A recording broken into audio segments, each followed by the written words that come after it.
Hello and welcome to a Smurpy video, and today we are looking at Mighty Morphin issue 14, and this is the Eltarian War part 3, and this is written by Ryan Parrot. Marco is on the illustrations, goes by Water, assisted by Katia, and letters as always are done by the amazing Ed. So this issue starts off quite surprisingly with Zordon, you're gonna die. The poison from the assassin, which is Ed, has we didn't purge it all, and eventually you're going to lose all your motors and all your skills, etc., which actually does kind of understand why he ends up being a great big globe. So maybe there'll be more of an interest in reason why he ends up being in that dimension, rather than Rita just zapped him one day, which I think was the story, or not the story, it was part of it. I guess he was putting her in a dumpster, she ends up doing something to him, or maybe this is the reality, which once again means that Ryan has once again seen a loophole and is trying to weave in there. However, this isn't your usual standard backstory. No, Billy's there as well, because this is Zordon hiding inside his dreams, and Billy and the Morphin Master go to try and get him to come out of his shell, etc., so that they can actually help him heal. However, Zordon's not willing to accept this. He goes on the run, so to speak.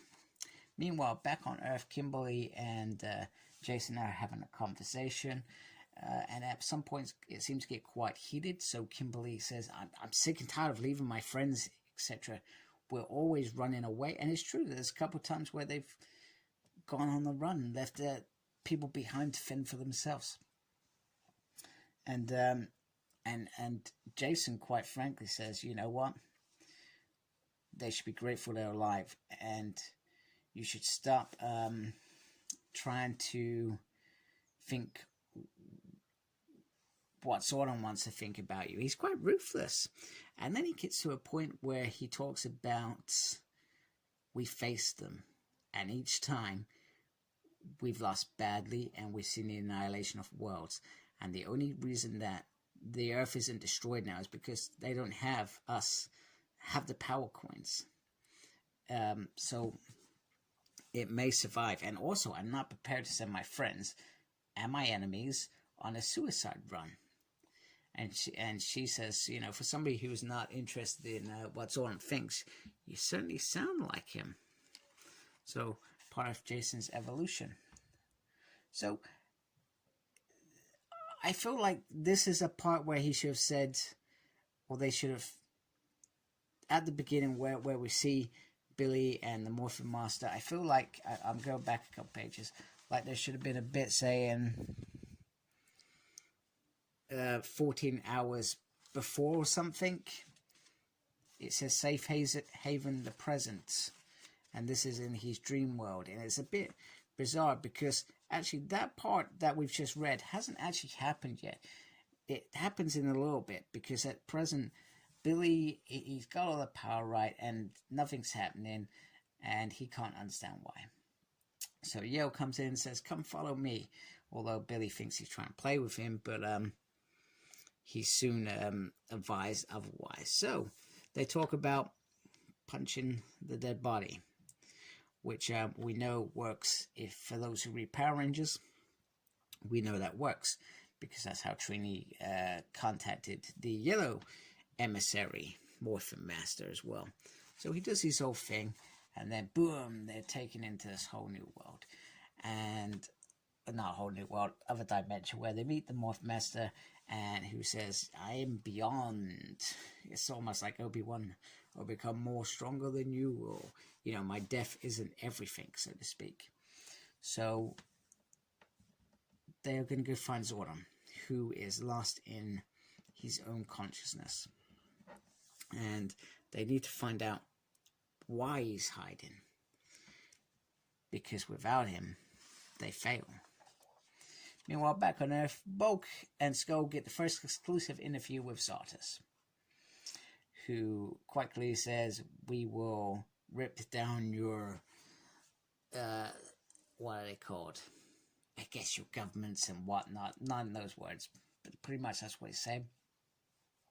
And we will feed you, and you will become part of the Eltarian Empire. Meanwhile, the little evil team of whatever they're called are trying to find the Rangers, the other Rangers that are missing. So I actually missed this clearly in the last issue because I couldn't remember. I thought, where are these guys? And they are hiding. Aisha came up with a great idea for them to demorph. Matt wants to call on his Dragon Sword and go rescue Grace. Tommy said, no, we need to do this sneakily, and we need to do this as a plan. Then Zack says, you guys fight a lot. You know, ex-boyfriend of your girlfriend, now wearing your Green Ranger suit. It's a bit weird. He says, you know what? I'm not acting crazy. Tommy almost deflects. I'm not acting crazy. Somebody's got to take the lead. Zoran's gone. Zack says, hey, it's me. Relax. You know, you got to remember, she broke up with him because he wasn't a Ranger. And guess what? Now he is a Ranger. She hasn't dumped you. She's still with you. So, you know, get over it. Stop giving the dude a hard time. And that's, you know, go save the world almost. So some nice wise words from Zack, because they've almost made him like a Joker to hide behind his,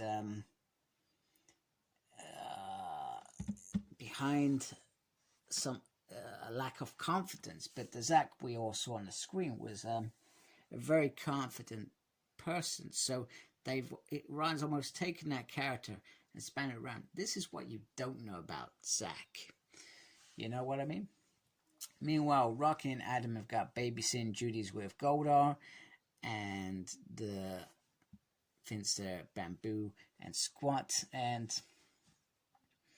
Rocky talks about, you know what? You never delivered the final blow. He says, nothing will give me pleasure, but it comes down to, but would you get the credit or would Zed get the credit?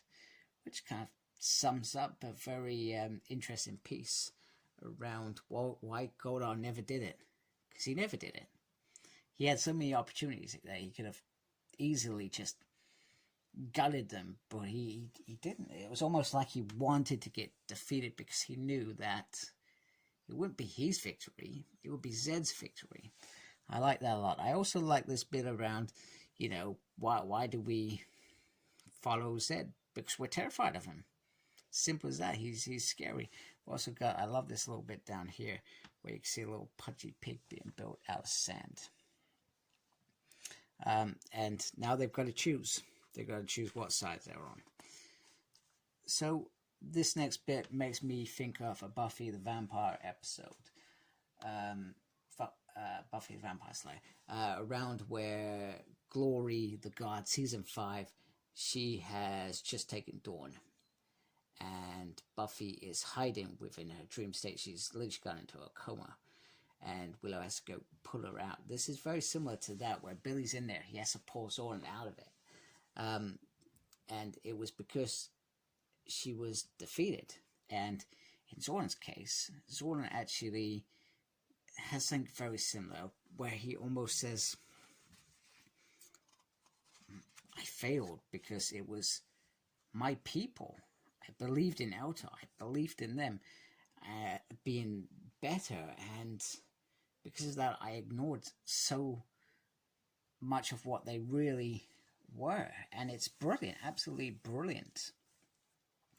And because of him, he feels Zartos rose into power. The Imperial rose because he failed to act. And by doing that, he failed the world. So he's almost hiding. And then Billy reminds him of a time where he told him about failure, and it's a choice, and it only begins when you stop trying. Does that sound right? Anyway, the moral of the story is, if you stop, you failed, pretty much in a nutshell. And he tells him, he says, you're my hero, which I actually liked, and I never actually thought of that's the way that Billy looked at Zordon, but it does actually make sense because he other than the stuff that's been brought up in here, Billy tries to be better and everything because he sees this hero here in front of him. So there's a bit of worry about what happens when he gets back because the power chamber is destroyed, but however, these guys have got a plan.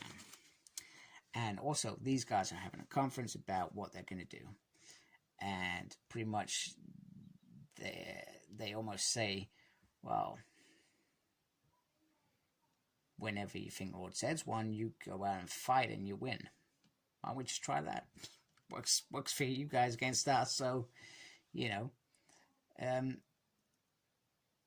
and although they appreciate the ruthlessness, they still want to go be on the same side and fight, so which is pretty good. I like how these guys are interacting, because in reality they probably haven't really interacted throughout the show, barely ever, other than a little fight. So Jason still thinks they need something that will tip the scales in his favor, and that's when Zordon rocks up in this badass suit, and he has his little container there with his little head in there, which is cool. It's time we took Earth back. The fight's about to begin. I thought that was pretty cool. I like this issue. I was worried that it was going to be a bit boring because it was almost set up to be an in-between issue, but it worked really well. There was the usual character development, interactions, which were needed. There was the search for Zordon, which was cool. Other than that first bit, which I didn't understand whatsoever how that was meant to be, whether that was just meant to show you that, hey, we tricked you. You think this is the past, but, well, it is the past, but we've added a little spin on it, which I thought was interesting. Same difference. So, all in all, a good issue. And I'm looking forward to how they're going to fight back.